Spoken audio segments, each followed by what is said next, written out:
Hello. Welcome. Can we all take a few cleansing breaths together? Just breathing in through the nostrils and letting out some sighs out through the mouth. We can do 3 rounds. Breathing in.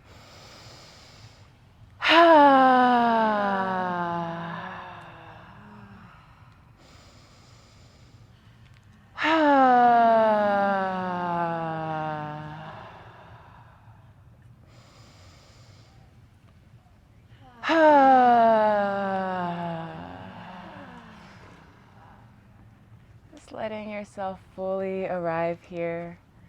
It's been a full day. You've absorbed a lot of information. You might have had some powerful releases. So letting every part of you fully be here. Maybe feeling your butt cheeks on the ground, the root of your spine being supported. This is a talk and a conversation, and also an invitation to stay present with your body throughout the entire experience. So you're welcome to take notes, and I invite you to see how present you can be with how we are engaging with each other, how your body, how your mind is engaging with the dialogue, and know that you can always come back to your journal later, right? You will receive what you're meant to receive. You'll remember what you're meant to remember. And our time here is only going to be here while we're here. So I value that, and I hold it with deep honor. So thank you for choosing to be here with me. It's a really powerful conversation that I'm excited to be delving into with you. And I'd love to share a little bit more about myself. Some of you were at Somatic Liberation, and some of you I have yet to get to connect with. So thank you for being here. I am a lot of things, and some of the hats I wear are spiritual embodiment, wealth, leadership, and biz coach, a multidisciplinary artist, a social equity facilitator and consultant, and a integrative somatic trauma practitioner.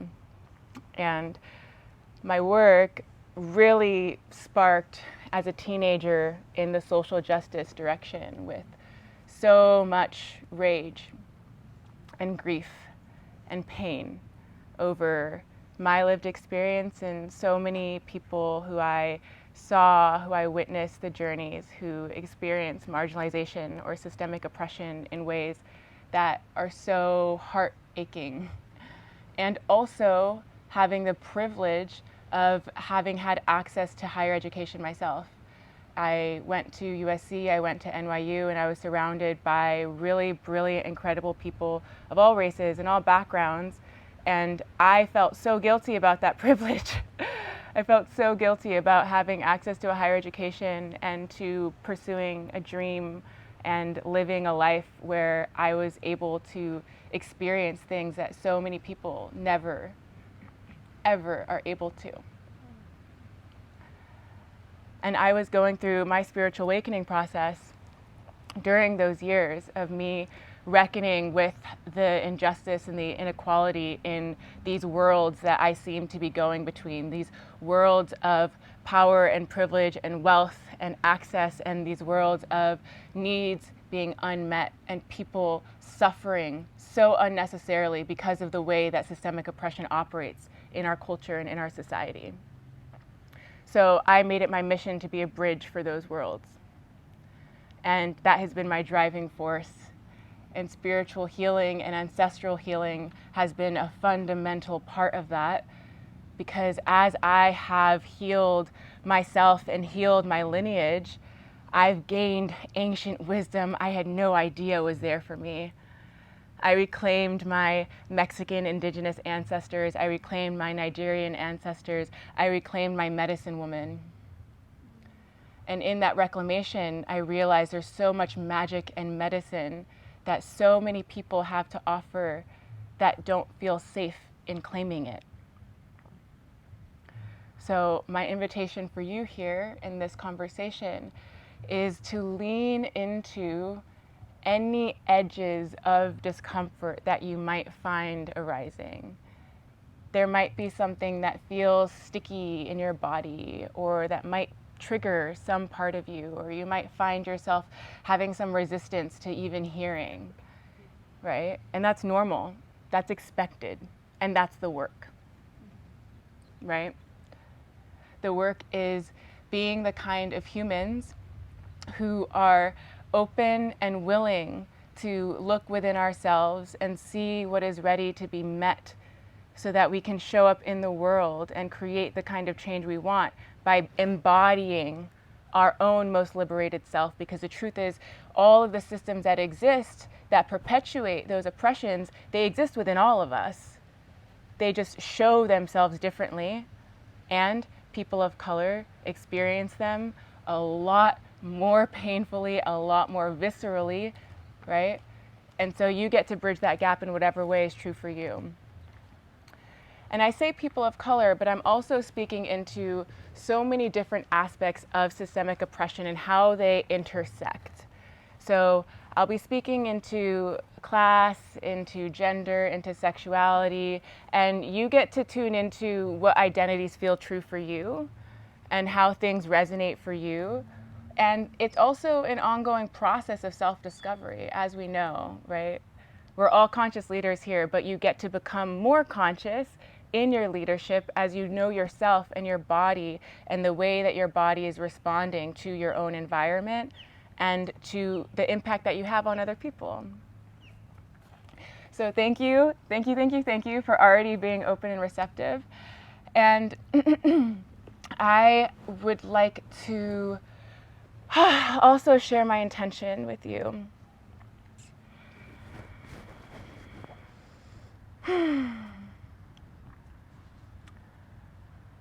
My highest intention is for each and every one of you to receive as much value from this conversation as possible,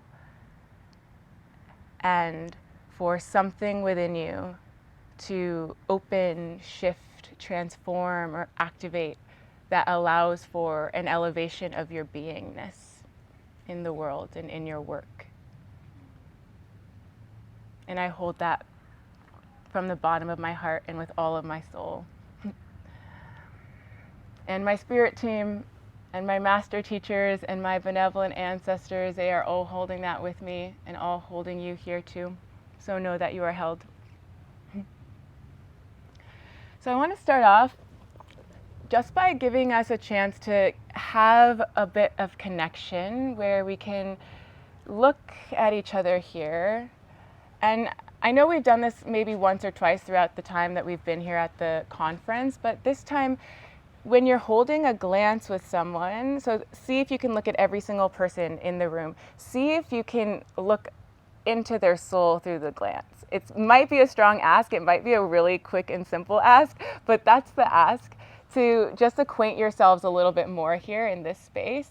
So let's just go around and just scan and look at each other and see if you can just look into each other's soul just a bit as you just get to know the beingness that's beneath the body or the gender or the race or where they came from or where they're going, this infinite being that is living itself out in this lifetime, in this form of boundless, unconditional love.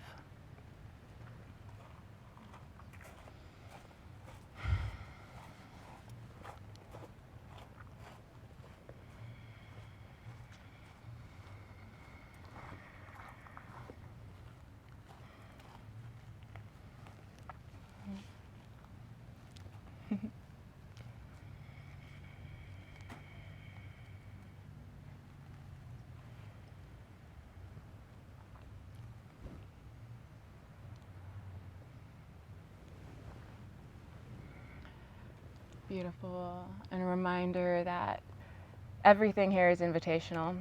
You are welcome to not respond, to take a deep breath, to go inward and close your eyes, and you're encouraged to participate, whatever that means for you.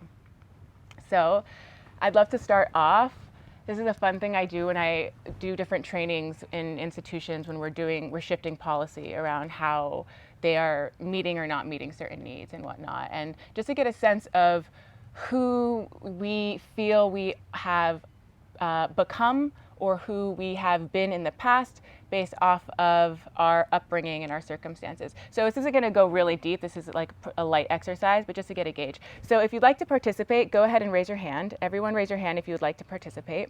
If you don't want to participate, you can just keep your hand down from the start. And with your hands raised, keep them raised, keep them raised. I'd love to see those who lived in a household where you mostly felt safe and you mostly felt your needs, your emotional needs, your physical needs were met, to lower your hand if that feels true for you. Okay. So take a moment to look around the room and see how many hands were lowered. Keep them high if they're still holded. Yep. Just take a moment and notice how many hands went down. If you were of the majority in the spaces that you were held race-wise, go ahead and lower your hand if that was you. So if you were one of the majority in the spaces that you lived in most of your life, so at school, in your communities, if you were one of the majority, go ahead and lower your hand. Okay. Beautiful. So notice how many hands are still up. And if you had a desire to have your education furthered and it felt pretty easeful, pretty accessible, you were mostly supported in that, go ahead and lower your hand. Beautiful. Notice the hands that are still up, and you can always take them down if you don't feel like you want to participate. I honor you holding them up and letting us see you. Lower your hand if you feel your gender matches the gender that you were given at birth, your true expression of your gender. All right, that was the one. Okay. So, did everyone notice how the hands were lowered through each question substantially? Those are just some markers of privilege. Notice how soon or how late you lowered your hand. I personally would still have my hand held up. That's how much harder it took for some people to be here right now, to arrive at the privilege of this space. And that's the reality in most spaces. Most spaces. So, like many of my brothers and sisters who have had to work 10 times as hard to get half as far in life, there is a lot more of this and untapped into grief and rage and pain and sadness to just be able to have the ability to speak and to see and to be heard and to be seen and to be felt, right? And this is so interwoven with trauma and how trauma lives in the body and what it feels like to feel safe in spaces where that sense of belonging or that sense of care was not something that was available. And as conscious leaders, we also get to see how these different systems that have held others back or have held ourselves back in different ways, we can tend to be perpetuating them to ourselves because of the way that society operates. Just out of curiosity, how many people here identify as a woman? Okay, beautiful, great. So one of the main things I'm going to be diving into is the ways that toxic patriarchy and how we treat ourselves as women or how we are taught to treat ourselves as women is so interconnected with toxic capitalism and the way that we see these differences in each other and have this sense of competition and this sense of worth and this sense of perfectionism and the ways that we can beat ourselves up internally because the way that the system is doing it and feeding us those messages to do it to ourselves.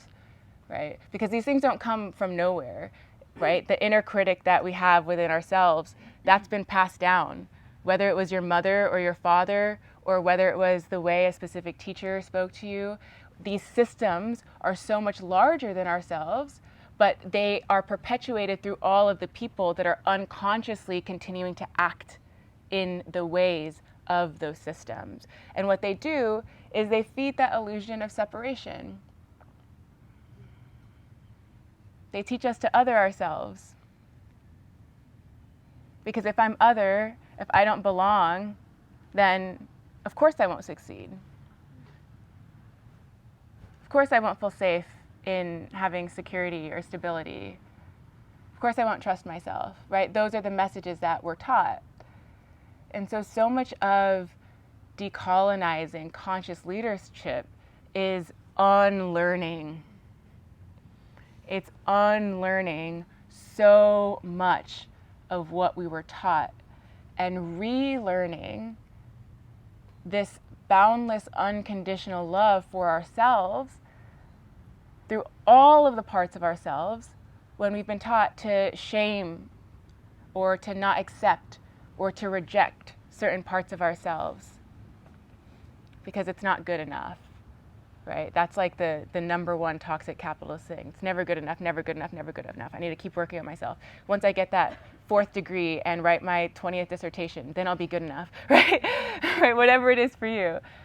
Or our measurement of worth being based off of whatever level of success, whether that's in your business, in your career, in your relationship.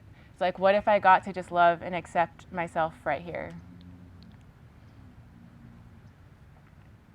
Like right here, not tomorrow or when I get that one task done. What if I gave myself the rest that my body is asking for?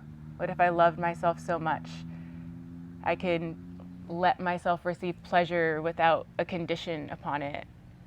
I can reward myself for just being rather than having met a certain accomplishment that I think I'm now deemed worthy of.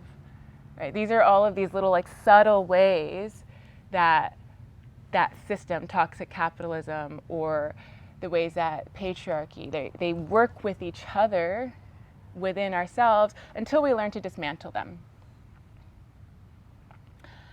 And what they do is they often, until you choose into or have the access or the privilege to get into this kind of work of trauma healing, which we're all in some way connected to it just by being here. You might be in your beginning of your journey, you might be deep in your journey, but the trauma work, so much of that is getting out of the fight and flight the systemic oppression wants us to stay in. Because if we're always fighting with ourselves, if we're always running away from ourselves, if we're always abandoning ourselves, then how can we believe and feel that we are already perfect, whole, and complete? And then how can we see other people already as perfect, whole, and complete? Rather than what most of us were taught, at least I was taught, is this codependent relationship with everything. Right? It was with my mom, but then it was with my partners, and then it was with money, and then it was with my best friends. And I had to really go deep and recognize, wow, all of my joy or my love or my trust or my peace or my ease has been put outside of myself. It's been dependent on something outside of myself. What if we get to be the leaders who choose to bring it back into ourselves, to call our power back into ourselves, where we get to be interdependent beings working within ourselves, and that allows for others to see the reflections and love and heal and transform and alchemize the wounds within themselves, not from oh, there's something wrong with you, or oh, I need to fix you, but oh, you being in my presence is a gift, and it allows me to see myself in a way I didn't see myself, and that gets to be a gift for you too. And so we can share this together in a deep honoring way. And that's being in right relationship with all that is, with Mother Earth, with living beings, and with intelligence that is beyond the books. There's such a hierarchy. I love books. I love books. I did a lot of research. I'm definitely a nerd. And I have had the most profound teachings come from plant teachers, from the mountains, from the ocean, from the sun. This is the ancient wisdom that we've been taught to disconnect from, that which we are made of. This hierarchy of the mind over the body's infinite intelligence. And in decolonizing the mind and decolonizing the body, we're reclaiming our power to receive that wisdom that is the intelligence of the universe, of the multiverse. And that's the intelligence that ancient teachings, it's been passed down orally. These things we can't get in the same kind of ways that we did the information in school, as so much of us know. And we go through the certifications and we learn information and knowledge that's so valuable. It's so, so valuable. It shapes who we are. And what if the wisdom that your body carries for you is valued just as much? Your own soul guiding you in your journey, in your path, in what is your calling. So I'd love to just take a moment to breathe into the word decolonizing and just see what shows up for you in your body as you tune into the word decolonizing.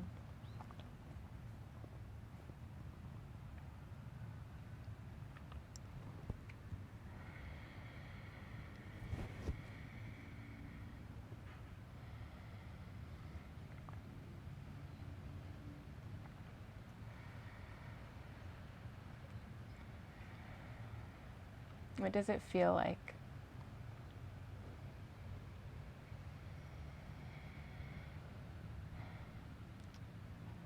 If your eyes are closed, you can blink them open, coming back into the space. Is there anyone that would like to share what comes up for them when they tune into decolonizing? Yeah. The first word that came to me was disperse. Dispersing. Ooh, I love that. He said disperse. Disperse was the first word for him. Yeah. For me, I imagine breaking things, like just there's a lot of anger there. It's like a rightful fuck you to me. Hell yeah. Yeah. For me, it was stripping it down to root. Starting. I thought of like rewilding or like rebooting. Yeah. Yeah. I love that. That's most resonant with how I tune into the word, and all of these definitions are so perfect. The actual Webster dictionary definition is to free or release control of.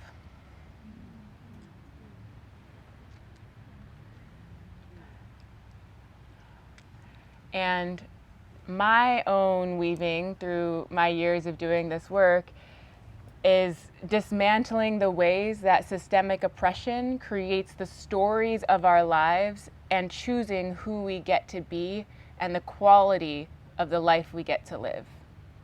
So something else choosing for us, and us decolonizing, we're freeing ourselves from that which was not ours to choose and reclaiming that power to choose.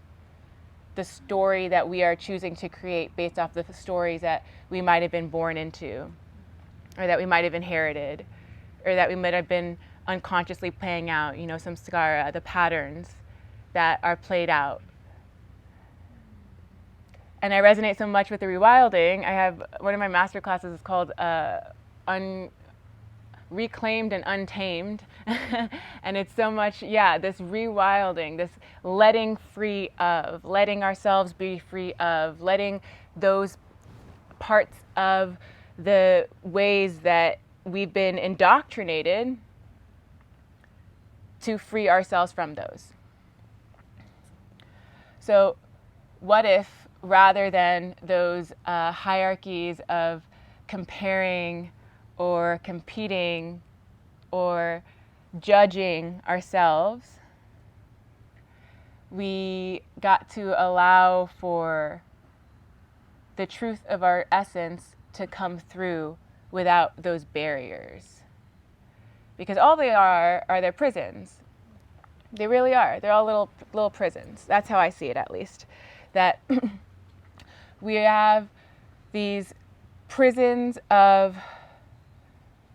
or cages, that's another way that I like to think of it, of colonialism or the toxic capitalism or the sexism or the racism that are causing us harm, that make us feel, this has been a huge part of my journey, perfectionism was huge before, this perfectionism or urgency or productivity or all of these things, this going, this there, and it keeps us away from being here.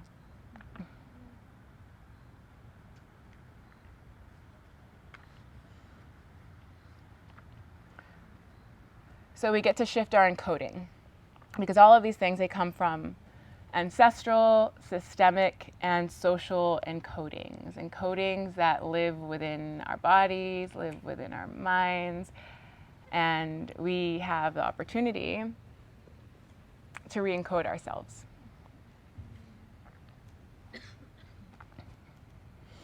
And the power of the divine feminine, in her wildness, in her primalness, in breaking free from those molds, is that it unleashes what might have not felt like it was safe to exist within those patriarchal prisons, right? Because when the feminine doesn't feel safe, we contract, we constrict. And we see this sexually, but we see this in so many other ways too. Like when the body literally is like, I don't feel safe, I can't be here, this isn't okay for me. And then through the work of softening and opening and allowing and breathing, and the sacred feminine has that space to live and breathe and exist, and the sacred masculine, it then shifts from the toxic masculine of I need to force myself, I need to pressure myself, I have to go. But oh no, I actually can be this container to hold all of that untamed energy, not trying to tame it, letting it free, but I can hold this. Can we hold ourselves in that? Most people haven't been taught to, and we have, at least I know a lot of us have. Some of us might be, further in than others, but in the path of leadership, in the path of conscious leadership, we get to hold these containers for ourselves with greater capacity so that we can hold other people with greater capacity. I mean, we can't hold containers of, let's say, 15 people or 50 people or 300 people if we can't hold ourselves in our own depths. And those depths have the messy, ugly, shadowy parts that we hide because we don't want the world to see them, but we all have them. That is what is our unity. That's our humanity, that all of us are reflections of our own shadow just as much as our own light. And the ancient wisdom that lies in reclaiming that divine feminine over the wounded feminine that, might show itself through people-pleasing or over-giving or self-sacrificing versus having those strong boundaries of this is what I'm okay with, this is what I'm not okay with. These are the standards I hold myself to, and these are the standards I expect others to be held if they're going to be in my space, things like this, right? Versus that toxic masculine energy of, okay, it doesn't matter what anyone thinks, I'm going to force myself into the situation, or I'm going to force myself to get here, even though my body's telling me I need to calm the fuck down or get myself some water. Because we've attributed our worth and our willingness to be received in love by those other ways. And so it brings me to this question that I continue to ask myself in my own student journey of what does it mean to be in right relationship to my body? Right? Because in a penal system where mass incarceration, at least in the US, is very real, and that system, I mean, it bleeds and leaks out into how we're just taught to treat each other and behave with each other or with ourselves, and we're like punishing ourselves, you know, beating ourselves up, being super critical. Like, how am I being in right relationship with myself? Because that's going to be directly correlated to how I'm being in right relationship with any single person here, or with the food that I'm eating, or with the land that I'm on. And decolonizing is being in integrity and in right relationship with the self and with the body so that we can do that with the world. It's not necessarily an easy feat, but it can be a lot more easeful than we've been taught. That's the thing. We've been taught that it has to be so fucking hard, that life has to be hard. At least most of us. Raise your hand if you've been someone who's taught that life has to be hard and you had to like change that story. Did anyone here have to be taught that? Okay, I'm like, who? I'm like, please don't tell me I'm the minority here. Okay, great. Yeah, so we were taught that life has to be so hard. And life does, of course, have hardness. There's obstacles, there's challenges. Those are parts of our growth. But the story that it has to be hard, that's still a part of the way that systemic oppression is happening. What if we reclaim ease? What if it got to be so much more easeful and pleasurable to be in our bodies? To just be in our bodies. To be in our work. To be in our soul work. To be in our relationships. Maybe not needing to effort so much. You know, one of the tendencies that I had to do a lot of work around was overcomplicating things, right? And that's such a toxic masculine thing of the energy being in the mental space, and that being the like choosing the mental over the body and just like overthinking or overanalyzing. I mean, this is also a symptom of anxiety, but again, anxiety is dissociation in a way of disconnecting from the body, from the wisdom, from your deep ancient knowing.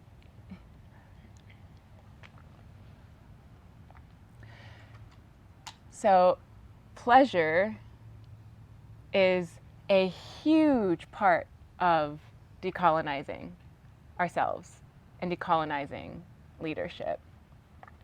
One of the humans that I absolutely adore is Adrienne Marie Brown. And has anyone ever read Pleasure is Activism here in this space? Oh, yeah. I love that book. So I'm going to read what? Pleasure is Activism. That's the name of the book. Yeah, she's brilliant. I'm going to read this quote that is so relevant to this conversation. Pleasure activism is the work we do to reclaim our whole, happy, and satisfiable selves from the impacts, delusions, and limitations of oppression.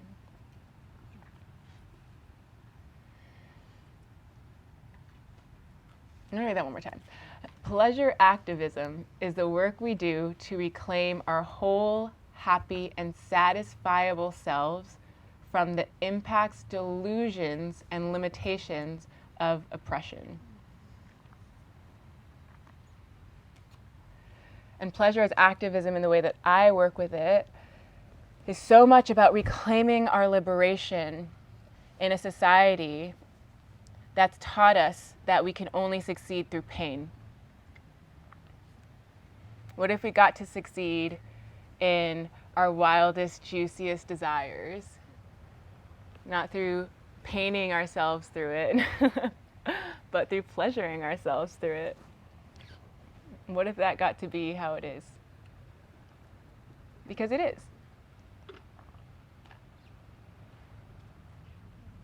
reclaiming slowness and easefulness as a dominant culture that wants us to go so fast and wants us to bypass ourselves or bypass our emotions or bypass our needs. Most of us, a lot of the people that I've worked with, don't even know what their needs are in so many ways because they haven't had the space to really meet so many different kinds of needs. I didn't know all kinds of needs I had until I was like, oh yeah, I have this need. I have a need to have a lot more affirmation. Like, please affirm me. And also, there's nothing wrong with that. Like, there's nothing wrong with having needs. We're also taught there's something wrong with having needs. Like, if I'm with a partner and I don't hear I love you for a week, I'm like, I need to be affirmed that you love me. I need to hear these words out of your mouth. Like, it's like, we know it, or at least, you know, I hope that you do. But, I mean, that's just one example. But this looks like, it looks in so many different ways all across the board. And so when we lean into the needs, we also lean into the desires. And what I've tended to see with so many of the women that I work with is that they also don't know their desires. I haven't felt safe to claim my desires. Like, ooh, I want, you know, a really impactful nonprofit that changes the lives of youth in communities and brings sustainable food to neighborhoods and blah, blah, blah. But just to even start to speak into those things aloud for so many people, that's like that there's already barriers in speaking desires. That was a kind of a vanilla desire, but even other kinds of desires, right? Like, what does it mean to feel so safe and so liberated in our bodies that we can own our wildest desires and then believe it's possible for us to actualize them?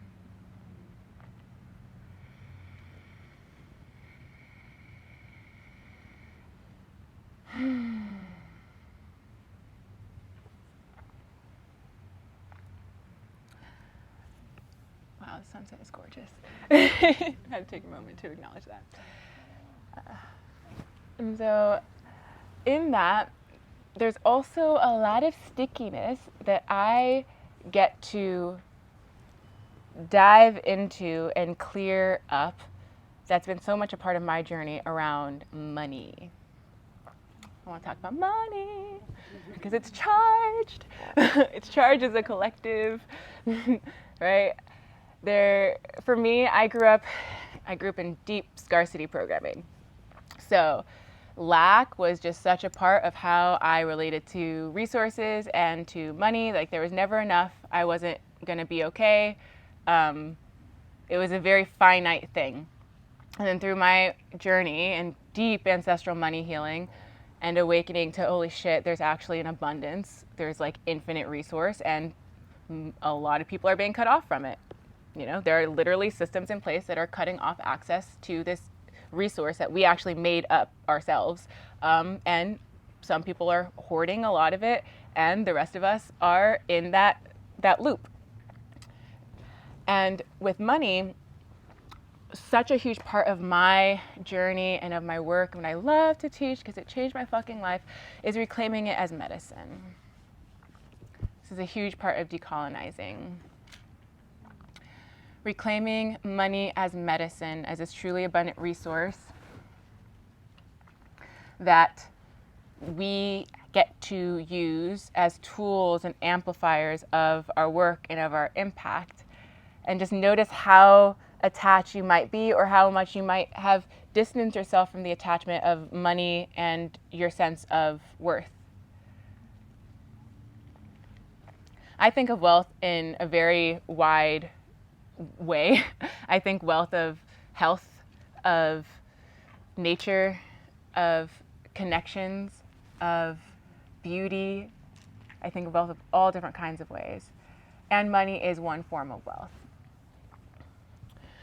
And we get to serve more people when we feel like we are fully taken care of and supported. When we don't feel fully taken care of and supported by money, it's a lot harder to create the kind of change that we want to make in the world. because there tends to be some kind of trauma response that is still being activated around survival, because money is so connected to our root chakra, right? And to feeling safe in our bodies. So if we're not feeling safe in our bodies or not feeling safe around money, and there's that insecurity, which again is so fucking real, it's really hard, and it gets to be easier to feel like money is medicine. And so in decolonizing our relationship with money, we also get to open ourselves to receiving more of it without all of the shit that we projected on it. Because I know I have, and so many of the people that I know have projected money as evil or greedy or something that is going to lead to something bad, and it's really just an amplifier. Money is just an amplifier of who you already are, what your values and beliefs already are. It just brings more of that out. And what I've noticed, and Adi is one of the most beautiful examples of this, good-hearted people do good things with money. So we want more good-hearted people with more money doing good things with money.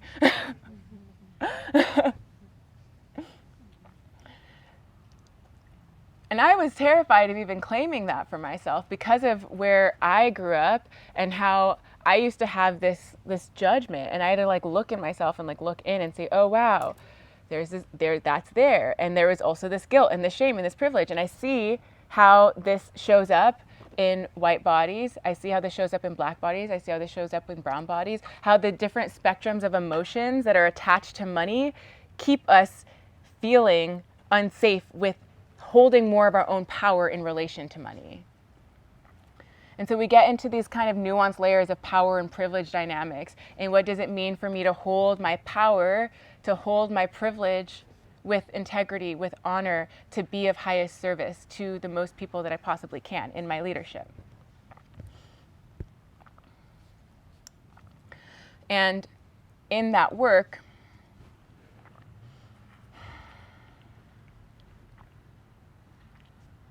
we're also connecting to the ancestral roots of what we were led to believe was okay for us to have and not okay for us to have. So I'm curious, I would just love to hear if anyone is open to sharing, what's something that you were taught that was not okay for you to have? Like that you believe, like, whether you were aware of this, someone directly taught it to you, or if it was something that you weren't directly taught, but it was a part of your belief system of like, oh, someone else might get to have that, but I don't get to have that, in whatever capacity. I'm curious what might show up in that. I can go. Yeah. The things that you shared, but I think the things that come to mind is first desire. Desire. I'm looking at desire. It wasn't directly taught to me, but it was taught that desires were dangerous, and it took a while and growth in my own practice of discerning that desires are kind of like guiding posts, and as you move through them, they mature. Your desires never stay the same, and so to deny yourself those desires is to deny yourself the maturity of them. It's really phenomenal for me. And then also what you said about money, that was also indirectly taught. I always felt so uncomfortable asking for it for so long. I had to work around things that I wanted to create some type of false altruism narrative to give myself the authority to ask for it, which had its own false narrative, created its own false narratives in my reality. And that was really powerful experience to begin to then move around that and just directly ask for it. I love how you've broken it down to money as medicine, and it does just create a greater extension of you. When you have access to it, it's just going to showcase a greater extension of what you want, what those desires are. But to consider it as a medicine is really powerful. And I think in my meditations, what I found was on my father's side is that unbeknownst to him, there's a deep unworthiness of family feeling like they could have access to wealth, Mm-hmm. but my name means born into wealth. Adi means born into Wow. wealth. So there was a lot of parading as wealthy, but a deep-seated fear that they couldn't attain it. Mm. So that was just, I had to really work through moving through that so that I could give myself access to have that medicine. So I've never heard it that way, and I thought that was really powerful the way you stated it in that way. So. You're welcome. Thank you for sharing. Take one more. Yeah. I was taught that I couldn't participate in extracurricular activities.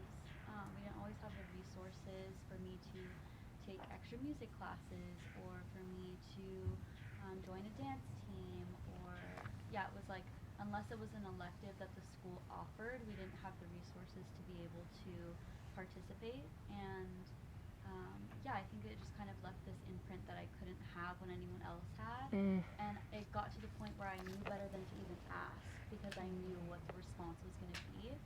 And luckily for me, I had a grandfather who sponsored me in being a cheerleader in high school, and that was how I was able to participate in an extracurricular activity.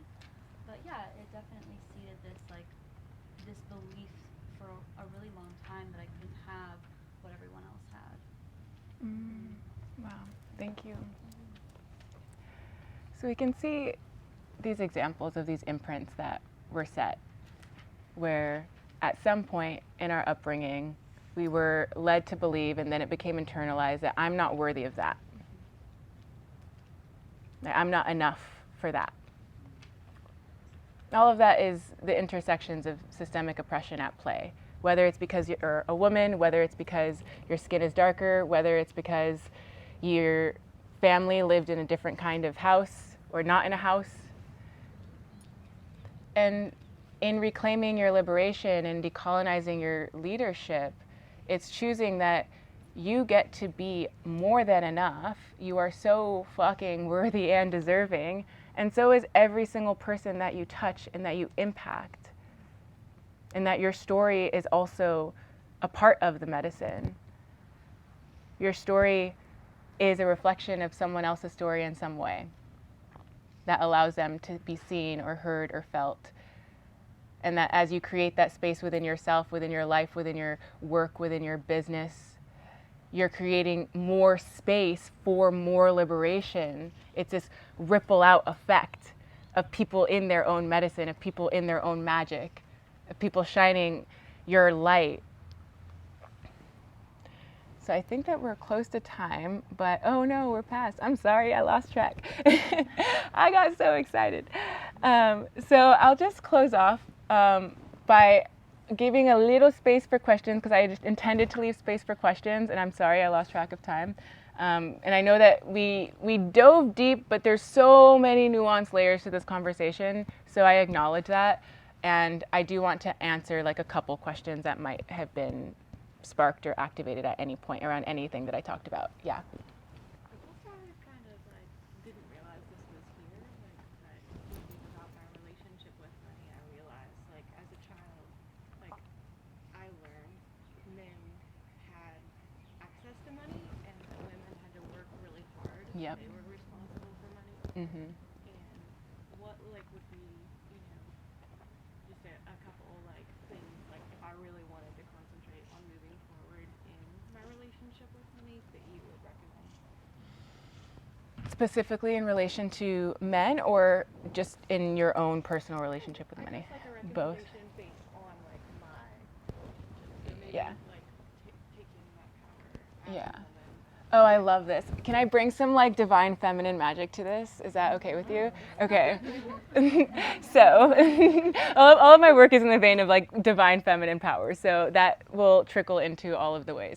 The way that I really love building a healthy relationship with money is getting as intimate as possible with it. Getting really intimate. Most of us are having trauma responses to money. We're either avoiding it, or we are anxious about it. We are not looking at the bank account. We are overthinking about all the expenses. So what if you can be so present in your body whenever you're connecting with money, right? thanking money when you're spending it on a way that is replenishing you with food, right? When you're paying your bills, thank you money for supporting me in having this house, having this water bill, having, right? Tracking money, not in a way that is, hyper vigilant of like every single dollar, but like, wow, look at all the ways that you support me, money. Oh, this feels so good. And like bringing your body into it, like soothing yourself, being present with yourself, allowing money to be this relationship that you're continuing to cultivate with. It's like money loves to be with me, and I love to be with money. And the more that I grow in my relationship to money, the more attracted to it I am, and the more attracted to me it is, right? And so you can think of it however you want to, whatever feels good for you. I like to think of it as my best friend sometimes. I like to think of it as my lover. I like to think of it as like a goddess. But whatever way you can make it feel like something that is more safe and comfortable to be in relation with, because you're going to be in a relationship no matter what. It's a part of our society. So it might as well make it feel better, right? Is there any one more question? If you're someone who is not a part of a marginalized group or community, what would you suggest is the best way that they can start to really implement some of what you talked about today in their practice as like a takeaway from this I conversation? love that question. Thank you for asking that. Yeah, that's a great question. Did everyone hear the question? Okay. So the number one step I would say is to educate yourself. I am an educator, so I'm biased, and educating yourselves relieves so much of what can be a form of unconscious racism, of expecting people of color or marginalized communities to educate you on how they are being harmed by the systems that you might be unconsciously perpetuating. So educate yourself. Learn about how you might be unconsciously upholding white supremacy in these very subtle ways, because we don't want to look at it, oh, no, look. How might I be upholding white supremacy? But look, right? How can I be more anti-racist? How can I be a stronger stand for my brothers and sisters who have less privilege than me? So education, for sure, is the first thing that I would say. And there's so many ways that you can involve yourself. And the big thing there is don't do it from a place of guilt or obligation. Because no one benefits off of guilt and shame when it's not grounded in a heart-centered space, right? Like, yes, it might do some good for you to give that $3,000 out of guilt. Like, it'll definitely support people. But in terms of you being embodied in your practice, embodied in your work, and in decolonizing your practice, do it from your heart. Do it from the causes that are speaking to you, or the initiatives that so many people are already leading that you can just become a part of. Okay, so thank you so much for being here. I want to share a little bit more about my work because I didn't really get a chance to share any of it with y'all. So Here We Grow is my business that I run, and it's in the intersections of spiritual healing, ancestral healing, social justice work.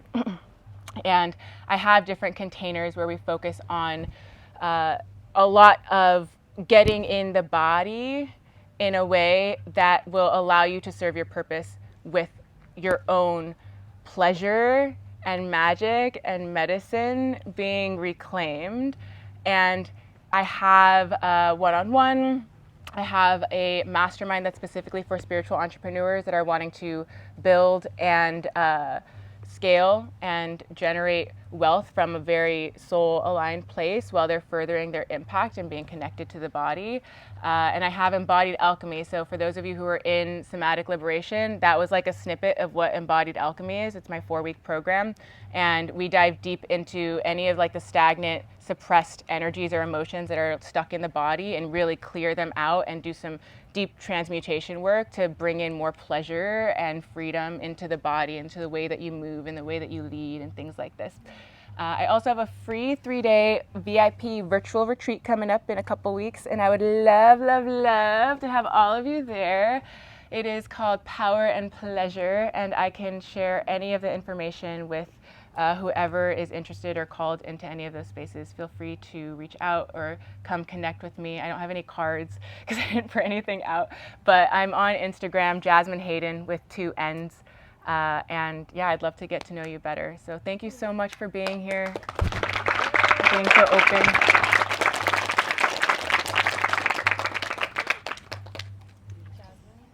Yes. Did you actually put your like at or your website in the portal? Yes. Thank you. I didn't even. Yes. Yeah. Where do you live? I am nomadic. Yeah. So for the embodied alchemy It's virtual. Yeah. So all of my offerings are virtual. The mastermind is virtual. Embodied alchemy is virtual. One-on-one is virtual. I'm going to be in Costa Rica for the unknown future starting Sunday. Yeah. Yeah. Yeah. I just want to say thank you so much for bringing what can be a really tender conversation forward with so much grace and so much ease and no shame to anyone who may not be experiencing what we as people of color and queer identifying people and gender non-binary people are experiencing. And yeah, I just really appreciate the grace and the inclusivity that you share with me. Thank you. Yeah. Thank you for saying that. Thank you. Oh, actually, you saying that reminds me. So if you are someone who genuinely desires to be more decolonized in your leadership and to be more embodied in creating social impact, Root and Rise is my signature leadership program. It's 3 months where we specifically go into how to dismantle systemic oppression in your own practice or in your own work while also building conscious awakened wealth. So if that's something of interest, that's more like what this was, but we're working with the body. I'm doing somatic work. It's coaching, so it's more of that flavor. Yeah.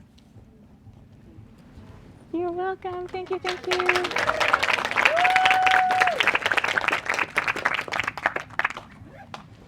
Wow, I lost track of time so much. I did not feel like, I don't even know how long. I thought it was like not even 6, and I was like, oh my god, it's 6:40. Oh, that was, yeah.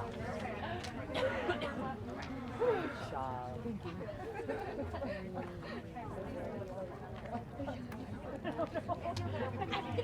I just had one of those moments where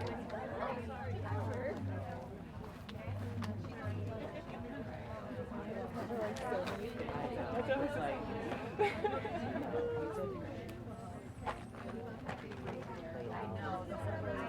I'm here for open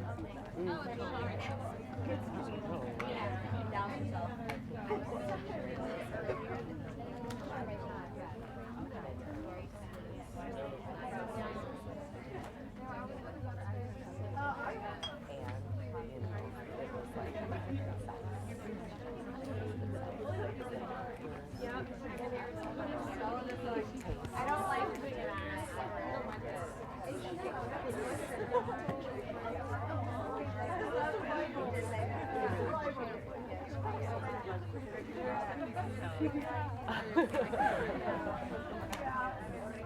I'm like covering my feet.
I know. Sign us up. Yeah.